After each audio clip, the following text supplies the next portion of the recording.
Hello everyone, welcome back to my channel. I hope you're doing really well today. In this video, I'm going to be sharing a few of my tips on how to have a healthy relationship with food and make peace with whatever you eat and nourishing your body. So a lot of people struggle with emotional eating, binge eating, overeating and undereating. And I think there's so many expectations to eat a certain way, but I'm going to be talking about how to create that relationship with food by yourself. Also, before I begin, I just want to say in no way am I going to be telling you what to eat or how you should feel about food. I'm just going to be sharing a few things that I've experienced with emotional eating and what has helped me. So I really hope this inspires you to help you on your journey to nourish yourself. So for those of you who know me, you know I love food and I actually have a very huge appetite. Growing up, I always ate more than everyone in my family. I wasn't really a picky eater, so I really enjoy eating. But I also did rely on it a lot to make me feel better. I remember so many times when I'd be talking to my mum, having a rant about something that might have happened during my day, and subconsciously I'll reach into the cupboard and there will be a pack of hula hoops in my hand, or there'll be some kind of salty snack that I want to munch on during that time. I also remember on my way home, it was a 1 hour journey and I would eat 1 hour's worth of snacks when I know I didn't really need them and they didn't satisfy me, because I would come back and have dinner as well. So when I started looking into it, I started realizing how much I was relying on food to help me with my stress or just help me feel better. And I found a few studies where it showed that the amount of salt that you intake, it actually reduces your stress levels. So that's why our bodies actually feel a lot better when we have these. And I remember reading something about the sound of the crunch that we hear when we have something crunchy. It's actually another way that our body reduces stress. So obviously at this point I started to realize that food shouldn't be something that I want to rely on to make me feel better, especially if it was something like stress. I think there's so much stuff out there in the media that shows, you know, when we have a bad day we eat a tub of ice cream, and we've started to connect with that and rely on food for our emotional needs. And for me in this situation, I tried to kind of learn how to make the snacks a little bit healthier. I made some crisps at home. I would have nuts instead of anything else. But I knew that there was something deeper that I needed to work on, and it wasn't just a physical sensation of reducing my stress that was going to be enough. So here's what I did about it. I started to log my food. Every single thing that I ate during the day, I would write it down, and even if it was a snack or a handful of something, I would write it down. Alongside it, I would write down how I'm feeling, and I wouldn't look back at it until the whole week was done, so I can actually see what days I was feeling what and I reached for what kind of snack. Then I started to realize that I made a very big association with salty snacks and reducing stress. I had a good enough relationship with food, knowing that vegetables and fruits were good for you. I always juiced.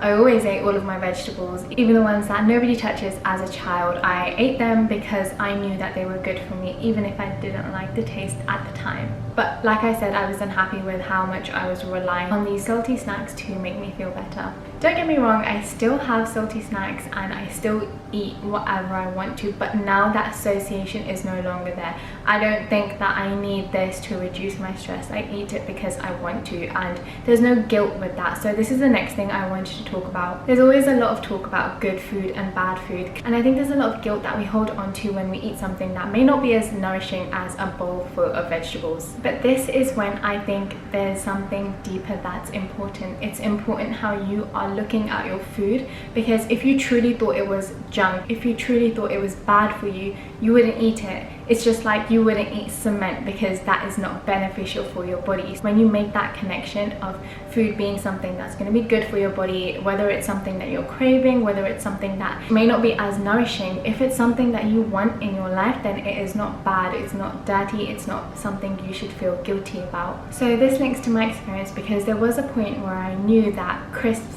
or salty snacks are not something I should be having when I'm stressed or upset. But I would still reach out for them and I would still have them, and they would still make me feel better. And then there was this guilt that I had towards these foods, because I didn't want them to make me feel better. I didn't want to give them the control to make me feel better. So now I've let that go, because I am taking the control back myself. How I want to portray my food is my choice, and something that is a bit processed or may not be full of vegetables isn't bad to me. It's just something that is different. So I think in order to have a healthy relationship with food and truly make peace with every single thing that you eat, is to have a healthy relationship with yourself. I always got told that my body was a temple and it is a gift from God, so I need to treat it better. It is a home for my soul and I need to treat it well, making sure that I don't take anything that isn't good for me, making sure I look after it. So I've always had that thinking, and I've always grown up eating things that nobody my age would touch or even think about eating. It made me feel good because I knew I was doing something that's benefiting my body, and that relationship with my body still exists. I love eating fruits, vegetables, juices, salads. I love eating foods that truly nourish my body, that are made with whole foods and plant-based ingredients. And if you didn't know already, I'm vegan, so I don't really have anything that has any animal products in it, because for me that doesn't benefit my body or align with the kind of life that I want to live. I love my body and I know that my body needs a healthy balance of all of these wonderful things that the world has to offer, like healthy carbs, proteins, fats, etc. So that's what I eat most of the time. But this doesn't mean that I won't go out and enjoy a burger. I love traveling and I love trying food from all over the world, and sometimes they may not be as nourishing for your body, but I still welcome them, and I remind myself that I'm in control of how this food is impacting me. If I start to associate that this is bad food, this is junk food, then that's the kind of effect that it's going to have on my body. It's not going to make me feel good. Whereas if I'm enjoying a nice burger on holiday, I'm going to enjoy it completely because I want it to benefit me and I don't want to hold any guilt towards that. So I think food is nourishment, not punishment. I don't really think that eating vegetables 5 days a week means that you can have a cheat day where you eat something else, because once we start to separate ourselves with those food, we naturally start to think, oh great, I have to eat a salad, this is really boring, that's very plain, that's rabbit food. And that way we're not connecting with the food that's going to nourish our body, we're connecting with the food that is full of sodium, which is going to make our mind feel good but may not really be good for our bodies. Another important thing when it comes to having a healthy relationship with your food is mindfully cooking and mindfully eating. So I think it's really important to have good intentions when you go into the kitchen and have good energy when you're cooking. And this is really impactful because, like I've mentioned before, in the book The Power of Water, they talk about how our words and thoughts affect the molecule of water. So when we're cooking and when we're being mindful, when we're having positive thoughts, that's affecting the taste and flavor of your food and how it will benefit your body. So that's really important to remember when you're in the kitchen. Moving on to when you're eating. So if you follow me on Instagram, you'll probably see all of the food that I eat during the day. And I don't just take a picture of my food to share it with the whole world. I take a picture of my food because it helps me slow down and really just look at what I'm going to be eating and show it gratitude and appreciate it. Taking that one moment, that 1 second to just look and appreciate your food before we start to eat it, it's a really good way to connect with what you're eating and welcome it in a positive way. The way we chew and digest our food also impacts how we feel. The more we chew it, the easier it is to digest and the less bloated we can feel, or the less heavy we can feel after that as well. So what my husband and I often do when we're having dinner is that we count how many times we've chewed each bite. And I think the right amount is something around 32, and it's actually really hard to do because we've just become so used to eating quickly and not chewing our food properly, which stops it from breaking down,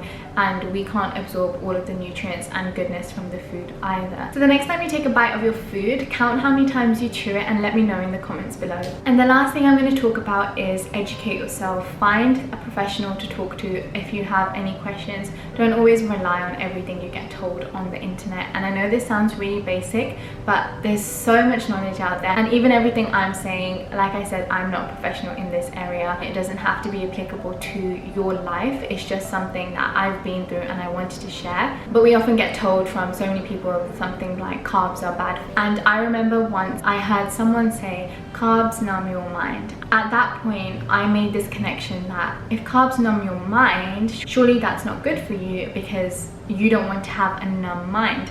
But then I started to look into it a bit more, and it was such a simple scientific answer that the reason we might go into a food coma or feel bloated or tired or a bit groggy after eating a large amount of carbs is simply because our digestive system needs to spend a lot of energy digesting it. And that's why it's important to make sure you plate your food equally, so there's a balance of carbohydrates, proteins, grains and vegetables, so it's easier on your digestive system. But again, do your own research, connect with your own body and listen listen to what your own body wants. So my husband and I often do intermittent fasting, and that's when you only eat during a certain period of time during your day. And this works really well for us because we sleep really early, wake up early, and we're not really hungry in the morning. But what I notice is that my appetite increases and goes through the roof right before my period's coming. So I need to listen to my body, and if I need to eat at 7 o'clock in the morning, I will eat. I won't restrict my body from doing whatever it needs. Sometimes we just need to listen to our body and listen to the cravings that it has, and it usually wants something that's going to benefit it. Once we let go of things that our mind wants to eat, we can start to listen to what our body wants to eat. And that's the end of this video. Thank you so much for watching. I really hope that this inspires you to create a healthy relationship with your food and let go of all of these external things that you might get told, which might not be true. Remember to love, respect, and take care of your body. I will see you next time. Bye.